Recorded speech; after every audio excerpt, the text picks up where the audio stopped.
Good morning friends सकार गुरुत्वपूर्ण खबर आपण को स्वागत मुझे तो फ्रेंड्स प्रत्येक दिन भली बहुत गुड़ी पछा पछा खबर सहित जहाँकि पीएम किसान कालिया योजना ठू आरंभ कर राशन कार्ड ई श्रम कार्ड बड़ बड़ घोषणा यह खबर भितर रही तेणु आपण मैंने 2 मिनिट अधिक समय दे ए वीडियो को निश्चित शेष पर्यंत देखंतु कारण आज वीडियो देखापी आपन को कौन न्यूज पेपर किंबा खबर कागज देखा पड़ोनी से चलतु भाई मैंने बेसी डे नक भिडियो पर नजर पकईबा तेरे नजर पकईबा पूर्व जदि आम चैनल प्रथम आसी भिडियो देखुं तेरे आम चैनल को सब्सक्राइब कर पाखे घंटी चिन्ह को दबे ऑल नोटिफिकेशन को दबे दिंतु कारण आम जिते बेले भी भिडियो छाड़ू आपण पाखे पहुँच सर्वप्रथमे नंबर 1 समस्त राज्यवासी नवीन को बड़ पदक्षेप राज्यवासी किपरि उत्तम स्वास्थ्य सुविधा पाई पारिबे सेथिपे मुख्यमंत्री नवीन पट्टनायक निरंतर प्रयास जारी रखिछंती।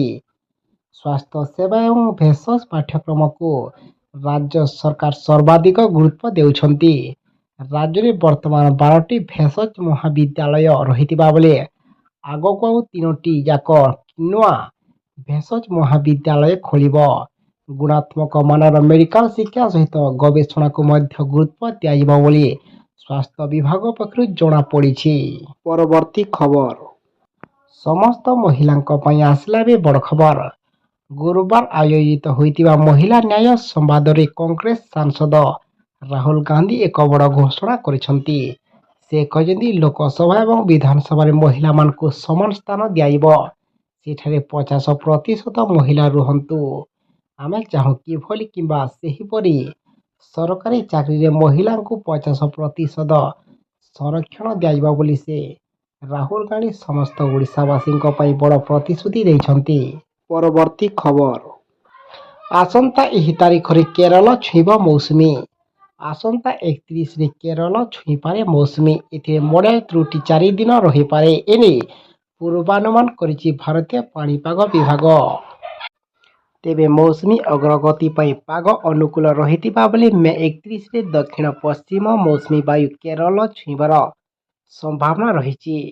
ए भितरे दक्षिण अरब सागर मालद्वीप कोमोरिन दक्षिण बंगोपसागर एवं अंडमान निकोबर द्वीपपुंजर आउ किछि अंश को मौसुमी वायु अग्रसर होइछि। परवर्ती खबर पुणी समस्त ओडिशावासी नवीन को बड़ घोषणा सरकारी चाकरिया को बीएसकेओ रे सामिल करा एने एक वीडियो वार्ता माध्यम वरिष्ठ बीजेडी नेता वीके पांड्यान सूचना देइछंती। एक वीडियो वार्ता रे वीके पांड्यान कहते सरकारी चाकरिया आउटसोर्स कर्मचारी अंगनवाड़ी दीदी आशा कर्मी एमपीके सीआरपी एवं कम्युनिटी सपोर्ट स्टाफ समस्त स्वास्थ्य सुरक्षा पाई बीएसकेओ नवीन कार्ड दिया बोली से समस्त को सूचना प्रदान करिसंती। परवर्ती खबर पुणी आसला तृतीय पर्याय निर्वाचन को नहीं पुणी एक बड़ खबर राज्य में 2 पर्याय मतदान सरी बेले आसंता 25 तारीख रे तृतीय पर्याय मतदान हेबाकु जाउछि। एने राज्य निर्वाचन अधिकारी निकुंज बिहारी धर सामाजिक सम्मिलन रे सूचना प्रदान करिसंती। तृतीय पर्याय रे 6 संसदीय क्षेत्र एवं 42टी विधानसभा क्षेत्र रे मतदान हेबो एवं 6 संसदीय क्षेत्र 64 प्रार्थी एवं 42 विधानसभा 383 प्रार्थी रहिचंती। तृतीय पर्याय 10,551 बूथ भोट ग्रहण करा 2000 मॉडल पोलिंग स्टेशन व्यवस्था करा 20% संवेदनशील पोलिंग स्टेशन चिन्हट होइछि। सुरक्षा दृष्टि तृतीय पर्याय 121 company central arm force CRPF मुतयन मध्य रहिबे बोली सूचना प्रदान करा जायछि। परवर्ती खबर युवा वर्गों पर 1 लाख कोटी युवा बजेट देश रे ओडिशा हेबा प्रथम। निर्वाचन भितर बीजेडी नेता वीके पांड्यान प्रेसमिट सामाजिक सम्मिलन रे युवा वर्गों को ने पांड्या कहते आगामी 10 वर्ष युवकों हेब सुवर्ण युग। बीजेडी निज इस्तिहार घोषणा कर प्रथम थर पर अणाଯିब 1 लाख कोटी युवा बजेट युवकों 10 वर्ष खर्च हेब यही अर्थ। प्रतिवर्ष 10,000 कोटी खर्च हेब से 1,000 कोटी टंका छात्र छात्री मत କିମ୍ବା ମତାମତ ଆଧାରରେ ଖର୍ଚ୍ଚ ହେବ। ଦେଶର ପ୍ରଥମ ରାଜ୍ୟ ଭାବେ ଏଭଳି ଏକ ଯୋଜନା ରହିଛି ବୋଲି ସେ ସୂଚନା ପ୍ରଦାନ କରିଛନ୍ତି। ପରବର୍ତ୍ତୀ ଖବର, ବଙ୍ଗୋପସାଗରରେ ସକ୍ରିୟ ଲଘୁଚାପ କ୍ଷେତ୍ର। ବଙ୍ଗୋପସାଗରରେ ସକ୍ରିୟ ହେଲାଣି ଲଘୁଚାପ କ୍ଷେତ୍ର। ଗତକାଲି ତୁଳନାରେ ଆଜି ବଙ୍ଗୋପସାଗର ଭିତରେ ସକ୍ରିୟ ଲଘୁଚାପ କ୍ଷେତ୍ର ନିକଟରେ ପବନ ଘୂର୍ଣ୍ଣିମାନ ବେଗରେ ବୃଦ୍ଧି ହୋଇଛି ଏବଂ ଗତକାଲି ସକାଳ ସୁଦ୍ଧା କେନ୍ଦ୍ର ବଙ୍ଗୋପସାଗର ଅଞ୍ଚଳରେ ଅବପାତରେ ପରିଣତ ହୋଇଛି ଏବଂ ଆଜି ଏହି ଅବପାତ ରୂପ ନେବାର ମଧ୍ୟ ସମ୍ଭାବନା ରହିଛି ଏବଂ ଏହାର ପ୍ରଭାବରେ ଆଜି ସମୁଦ୍ର ଅଶାନ୍ତ ରହିଛି ଏବଂ ପରବର୍ତ୍ତୀ ସମୟରେ ଏହା ଉତ୍ତର ଦିଗରେ ଗତି କରି ଆହୁରି ଅଧିକ ଘନୀଭୂତ ହୋଇପାରେ। ଏହାର ଚାରିପାଖରେ ବାଦଲ ଏକତ୍ରୀକରଣ ବୃଦ୍ଧି ପାଇଥିବାରୁ ଏହା ଅଧିକ ଘନୀଭୂତ ହେଉଛି। ଏହା ପ୍ରଭାବରେ 25 ଏବଂ 24 ତାରିଖରେ ବାଲେଶ୍ୱର ଏବଂ ଭଦ୍ରକ ଜିଲ୍ଲାର କେତେକ ସ୍ଥାନରେ ପ୍ରବଳ ବର୍ଷା ହୋଇପାରେ। ପରବର୍ତ୍ତୀ ଖବର, ଆସନ୍ତା ଏହି ତାରିଖରେ ବାଲେଶ୍ୱର ଏବଂ କେନ୍ଦ୍ରାପଡ଼ାରେ ଦଳୀୟ ପ୍ରାର୍ଥୀଙ୍କ ପାଇଁ ପ୍ରଚାର କରିବେ ମୋଦି। ନିର୍ବାଚନ ପାଇଁ କେନ୍ଦ୍ର ନେତୃମଣ୍ଡଳୀଙ୍କ ଘନ ଘନ ଓଡ଼ିଶା ଗସ୍ତ ଜାରି ରହିଛି। ଇତିଭିତରେ ଆସନ୍ତା 29 ତାରିଖରେ ପୁଣି ଓଡ଼ିଶା ଆସିବେ ପ୍ରଧାନମନ୍ତ୍ରୀ ମୋଦି। ଚତୁର୍ଥ ପର୍ଯ୍ୟାୟ ନିର୍ବାଚନ ପାଇଁ ପୁଣିଥରେ କର୍ମୀଙ୍କ ମନରେ ଜୋଶ ଭରିବା ସହ ଦଳୀୟ ପ୍ରାର୍ଥୀଙ୍କ ପାଇଁ ପ୍ରଚାର କରିବେ ପ୍ରଧାନମନ୍ତ୍ରୀ। ଏନେଇ ରାଜ୍ୟ ବିଜେପି ନିର୍ବାଚନ ପ୍ରଭାରୀ ବିଜୟ ପାଲ ସିଂ ତୋମର ସୂଚନା ଦେଇଛନ୍ତି। ପରବର୍ତ୍ତୀ ଖବର, ଆସନ୍ତା ଏହି ତାରିଖରୁ ବନ୍ଦ ହୋଇବ ସମସ୍ତ ଗ୍ୟାସ୍ ସିଲିଣ୍ଡର ସବସିଡି। ଗ୍ୟାସ୍ ଗ୍ରାହକଙ୍କ ପାଇଁ ଆସିଲା ଏବେ ସତର୍କ ସୂଚନା। ଜୁନ୍ 1ରୁ ସବସିଡି ଯୁକ୍ତ ଏଲ୍‌ପିଜି ସିଲିଣ୍ଡର ପାଇଁ ନୂତନ ନିୟମ ଲାଗୁ କରିବାକୁ କେନ୍ଦ୍ର ସରକାର ଯୋଜନା କରୁଛନ୍ତି।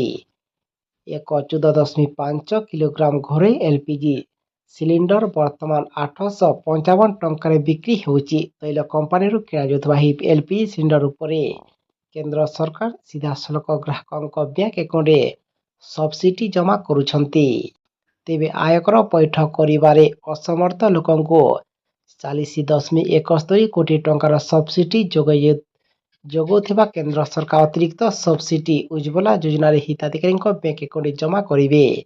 ଏଥିପାଇଁ ଗ୍ରାହକଙ୍କୁ ବାଲାନ୍ସ ରାଶି ଦେବାକୁ ପଡ଼ିବ ଏବଂ ସିଲିଣ୍ଡର କିଣିବାକୁ ପଡ଼ିବ। ଏଲ୍‌ପିଜି ସିଲିଣ୍ଡର ବ୍ୟବହାର କରୁଥିବା ଏମିତି କିଛି ଲୋକ ଅଛନ୍ତି ଯେଉଁମାନେ କେନ୍ଦ୍ର ସରକାରଙ୍କ ଠାରୁ କୋଟି ଟଙ୍କା ସବସିଡି ମଧ୍ୟ ପାଇପାରୁନାହାନ୍ତି। ତେଣୁ ଏମାନେ ସମସ୍ତେ ଏଲ୍‌ପିଜି ଗ୍ରାହକ ଗ୍ୟାସ୍ ଏଜେନ୍ସିକୁ ଯାଇ ଜୁନ୍ 1 ପୂର୍ବରୁ ସେମାନଙ୍କର ଆଧାର ଲିଙ୍କ କରିବା ଉଚିତ। ପରବର୍ତ୍ତୀ ଖବର, ପ୍ରତ୍ୟେକଙ୍କ ଆକାଉଣ୍ଟକୁ ଆସିବ 1,000 ଟଙ୍କା। ନିକଟରେ ସରକାର ଏହାକୁ ଲଞ୍ଚ କରିଛନ୍ତି। ଏହି ସ୍କିମ୍ ନବୋଦୟମ ଯୋଜନା ଭାବରେ ମଧ୍ୟ ଜଣାଶୁଣା। ଏହି ଯୋଜନା ଛୋଟ ବ୍ୟବସାୟୀଙ୍କୁ ଅନେକ ପ୍ରୋତ୍ସାହନ ଯୋଗାଇଥାଏ। ଏହା ମୁଖ୍ୟତଃ ଛୋଟ ବ୍ୟବସାୟୀଙ୍କୁ ପ୍ରୋତ୍ସାହନ ଯୋଗାଇ ଦେବା ଉଦ୍ଦେଶ୍ୟରେ କାର୍ଯ୍ୟକାରୀ କରାଯାଇଛି। ସରକାର ଏହି ଯୋଜନା ଅନୁଯାୟୀ ଜୁନ୍ 10 ତାରିଖରେ ଟଙ୍କା ପଠାଇବା ଆରମ୍ଭ କରିବେ। ଜୁନ୍ 29 ସୁଦ୍ଧା ଛୋଟ ଛୋଟ ବ୍ୟବସାୟୀଙ୍କ ଆକାଉଣ୍ଟରେ ଟଙ୍କା ଜମା କରାଯିବ ବୋଲି ସରକାର କହିଛନ୍ତି।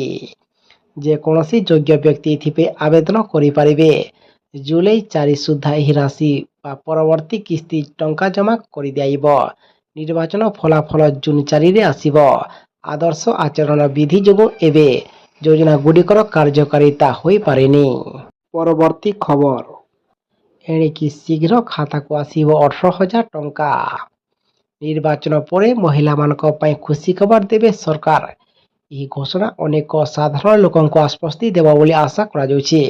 ଆଜ୍ଞା ହଁ, ମହିଳାଙ୍କୁ ମାସକୁ 18,000 ଟଙ୍କା ଦେବାକୁ ଘୋଷଣା କରିଛନ୍ତି ରାଜ୍ୟ ସରକାର। କିଭଳି ଏହି ଟଙ୍କା ଆପଣଙ୍କ ଆକାଉଣ୍ଟକୁ ଯିବ ଆପଣମାନେ ଜାଣି ରଖନ୍ତୁ। ଏହି ଯୋଜନା ଅନୁଯାୟୀ ବ୍ୟାଙ୍କ ଆକାଉଣ୍ଟରେ ପୂର୍ବରୁ ହିଁ ଏହି ଟଙ୍କା ଜମା କରାଯିବା ନେଇ ଘୋଷଣା ହୋଇଥିଲା। ତେବେ କୌଣସି ଏକ ପ୍ରଶାସନିକ ତ୍ରୁଟି ଯୋଗୁଁ ଏହି ଟଙ୍କା ଜମା ହୋଇପାରିନଥିଲା। ଏହି କାରଣରୁ ଟଙ୍କା ରିଲିଜ୍ ହୋଇନଥିଲା। କିନ୍ତୁ ବର୍ତ୍ତମାନ ଏହି ବିଷୟ ଉପରେ ଏକ ବଡ଼ ଅପଡେଟ୍ ସାମ୍ନାକୁ ଆସିଛି। ଏହି ସ୍କିମ୍ରେ ଫଣ୍ଡ ରିଲିଜ୍ ଉପରେ ଏକ ସ୍ପଷ୍ଟୀକରଣ ଦେଇଛନ୍ତି ସରକାର।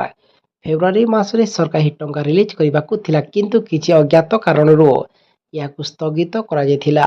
ସରକାର ଏବେ ମାର୍ଚ୍ଚ 7ରେ ମୁଖ୍ୟମନ୍ତ୍ରୀ ଏହି ଯୋଜନାରେ ଫଣ୍ଡ ରିଲିଜ୍ କରିଥିଲେ ଏବଂ ତେଣୁ ଏହି ଯୋଜନା କିମ୍ବା ଯେଉଁ ମହିଳାମାନଙ୍କୁ ଟଙ୍କା ମିଳିନାହିଁ ସେମାନଙ୍କ ପାଇଁ ଏହା ନିଶ୍ଚିତ ଭାବରେ ଖୁସି ଖବର। ଏକ ସପ୍ତାହ ଭିତରେ ଟଙ୍କା ବ୍ୟାଙ୍କ ଆକାଉଣ୍ଟରେ ଜମା ହେବ ଏବଂ 18,000 ଟଙ୍କାରୁ 18,700 50 ଟଙ୍କା ପର୍ଯ୍ୟନ୍ତ ମହିଳାମାନେ ପାଇପାରିବେ। ଏହି ଯୋଜନା ଅନୁଯାୟୀ SC ST OBC ଏବଂ ସଂଖ୍ୟାଲଘୁ ଜାତିର 45ରୁ 60 ବୟସ୍କ ମହିଳା ବ୍ୟାଙ୍କ ଆକାଉଣ୍ଟରେ ସରକାର ସିଧାସଳଖ 18,750 ଟଙ୍କା ଜମା କରିବେ।